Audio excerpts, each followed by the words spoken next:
Assalamualaikum warahmatullahi wabarakatuh. Selamat siang anak-anak.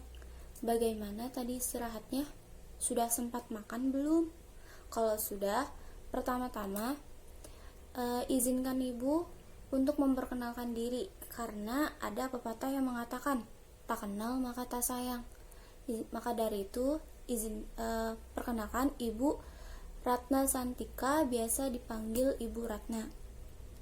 Ibu adalah mahasiswa S1 Bimbingan dan Konseling dari Universitas Indraprasta PGRI yang kebetulan saat ini sedang mengadakan praktek di sekolah kalian. Ibu juga lahir di Jakarta, tinggal di Cimanggis, Depok.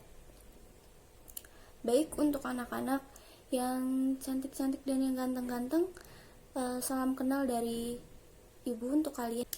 Sebelumnya, di sini ada tidak yang rumahnya di Cimanggis? Mungkin dari kalian ada yang rumahnya di daerah Cimanggis, bisa mampir atau konsul ke Ibu, sangat diperbolehkan.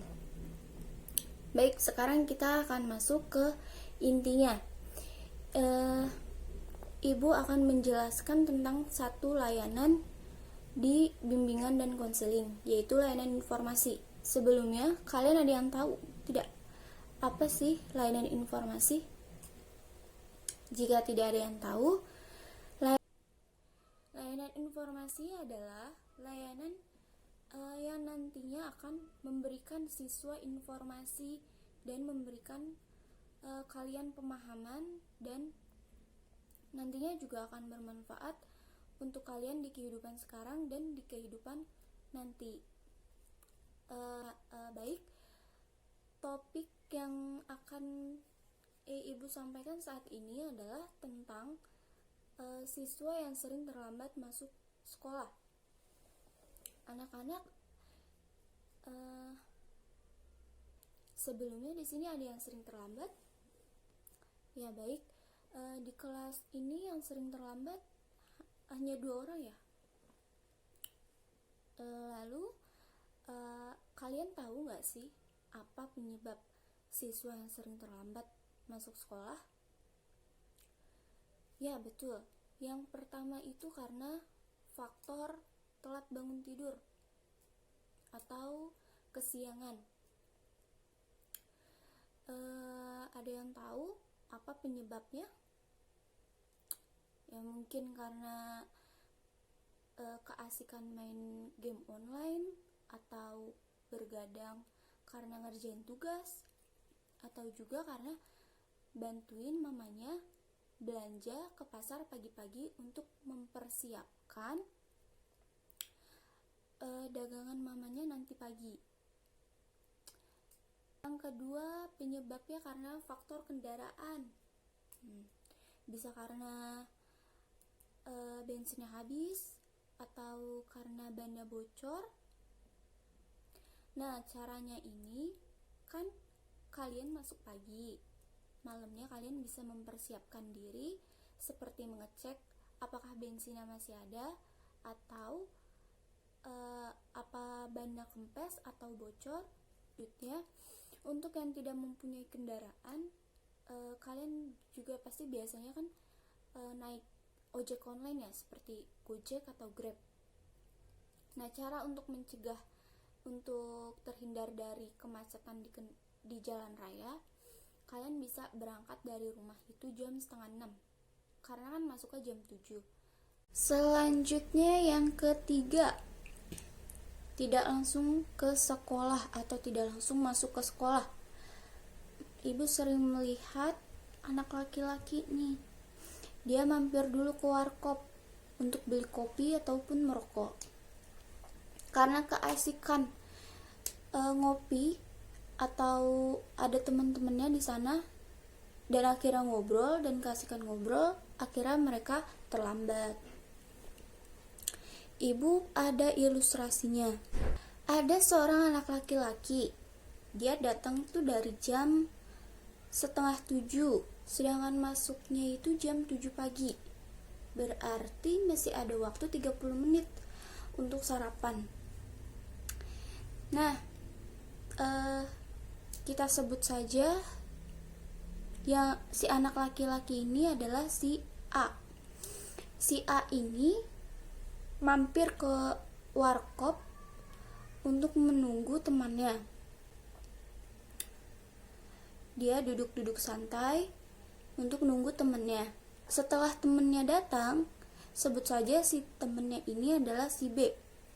Setelah si B datang, si B ini berniat untuk langsung masuk ke sekolah, tapi ditahan sama si A karena si A ini beralasan ingin merokok dulu ataupun ngopi dulu, katanya asem. Terus karena si B ini merasa tidak enak, akhirnya dia nurut dan ikut untuk ngopi ataupun ngerokok, terhasut.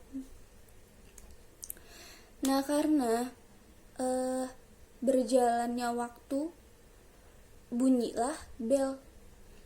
Karena dari area parkiran luar ke gerbang sekolah itu lumayan jaraknya, akhirnya mereka berdua terlambat.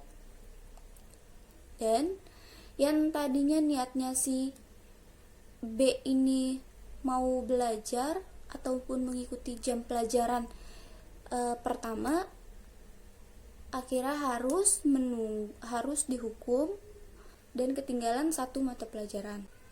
Terus selanjutnya, kalau ada penyebab pasti ada solusinya. Di sini ada yang tahu bagaimana cara mengatasinya? Ya, betul. Yang pertama itu dari faktor gurunya. Betul kata teman kamu ini. Mengapa demikian?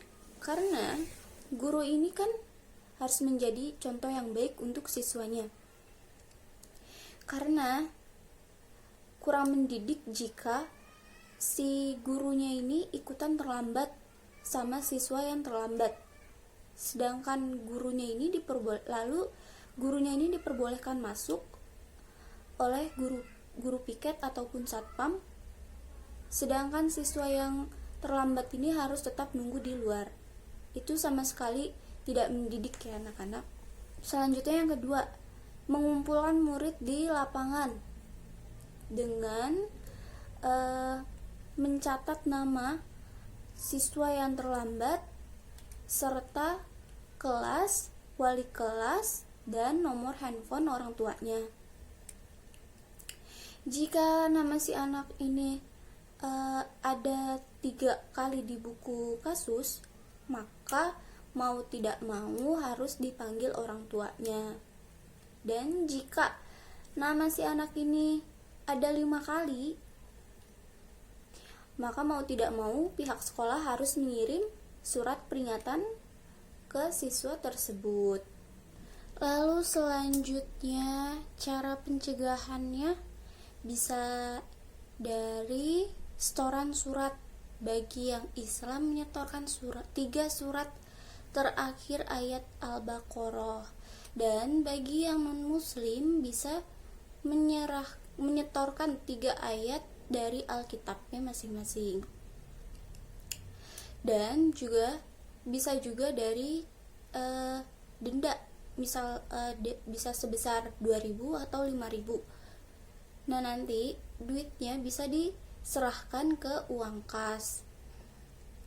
Dan yang terakhir, poin yang terakhir ini adalah mengakrabi siswa, baik siswa yang bermasalah maupun siswa yang tidak bermasalah. Lalu kita sebagai guru BK harus membuat atau meyakini siswa bahwa guru BK adalah sahabat dari siswa. Mengapa demikian? Karena setelah mereka berpikir seperti itu, si siswa ini akan mau menerima nasihat atau masukan dari guru BK serta mau terbuka terhadap guru BK. Karena siswa ini pasti akan berpikir bahwa guru BK ini pasti akan membantu dan bisa merahasiakan masalah mereka. Baik anak-anak, ada yang ingin bertanya? Baik, jika tidak ada yang ingin ditanyakan, kita sudahi pertemuan hari ini dan kita ucapkan hamdalah dengan ucapan alhamdulillahirabbil alamin. Wassalamualaikum warahmatullahi wabarakatuh.